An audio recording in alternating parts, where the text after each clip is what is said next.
Vanerete de Simate, Vanerete de Faamate, dan Vanerete de Faawisila itu adalah tiga istilah yang cukup dekat di alam pikiran orang Kristen Ononiha. Ketiga istilah ini digunakan secara bebas untuk menunjuk momen yang sama, yaitu Minggu Keabadian, yang jatuh pada minggu terakhir dari siklus gerejawi, kalender gerejawi, atau seminggu sebelum Minggu Advent yang merupakan awal tahun kalender gerejawi. Minggu Keabadian atau yang dinamakan juga Minggu Kristus Raja memiliki sejarah yang panjang. Ini erat sekali kaitannya dengan Hari Raya Semua Orang Kudus dan Hari Raya Arwah. Sebagaimana kita ketahui, sejak abad pertama, kekristenan mengalami penganiayaan begitu hebat, terutama dari Kekaisaran Romawi. Banyak orang Kristen yang mati dibunuh. Jenazah martir ini umumnya dimakamkan di lubang-lubang dinding katakombe. Katakombe adalah semacam goa bawah tanah yang memiliki banyak lorong. Di tempat itu juga orang-orang Kristen melangsungkan ibadah mereka secara diam-diam. Kemudian mulai abad keempat, di katakombe ini digunakan sebagai tempat memperingati para martir yang telah mati. Inilah cikal bakal dari Hari Raya Semua Orang Kudus. Dan di akhir abad ke-6, katakombe menjadi pusat kehidupan gerejawi. Pada masa itu gereja menyadari ada ikatan spiritual antara mereka dengan orang-orang kudus yang telah meninggal. Suasana katakombe di mana para martir disemayamkan menguatkan kesadaran ini. Ini mengingatkan kita Ibrani 11 tentang keberadaan saksi-saksi iman yang telah mendahului kita. Dan Ibrani 12 ayat 1 mengatakan demikian. Kita mempunyai banyak saksi, bagaikan awan yang mengelilingi kita. Apakah ikatan spiritual ini sama dengan sinkretisme? Apakah ini penyembahan berhala? Tentu saja bukan. Mari kita melihat bagian teks pengakuan iman rasuli yang berbunyi demikian.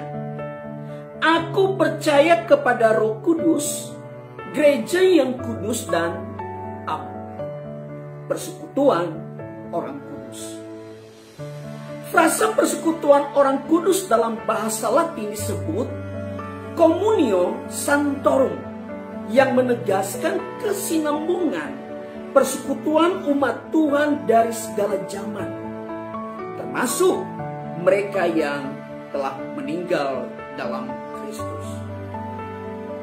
Kristus menjadi simbol dari ikatan spiritual ini antara orang-orang beriman yang masih di dunia dengan orang beriman yang telah bersama Tuhan. Realitas persekutuan ini tidak sama dan tidak melibatkan penyembahan orang mati. Oleh karena itu, boleh dikatakan Hari Raya Semua Orang Kudus merupakan wujud kesadaran adanya persekutuan seluruh umat Tuhan dari segala zaman. Ini bukan sinkretisme. Lalu pada abad 9, gereja-gereja di Inggris mulai memperingati Hari Raya Semua Orang Kudus pada awal November. Lalu tahun 1816, gereja-gereja Lutheran di Jerman memperingatinya pada minggu terakhir kalender gerejawi. Dan singkatnya tradisi ini diteruskan oleh orang-orang Nias, orang-orang Kristen Nias khususnya yang berlatar belakang gereja Lutheran, seperti gereja PKPN. Dari sinilah kita mengenal istilah Vanerete de Simate, Vanerete de Faamate, dan Vanerete de Faawisila itu, yang selalu ditandai dengan ziarah dan aktivitas membersihkan kuburan keluarga beberapa hari sebelumnya. Istilah Phanerotadesi mati yang berarti peringatan akan orang mati, yaitu mereka yang mati di dalam Tuhan, dekat sekali dengan istilah hari semua orang kudus dan hari arwah.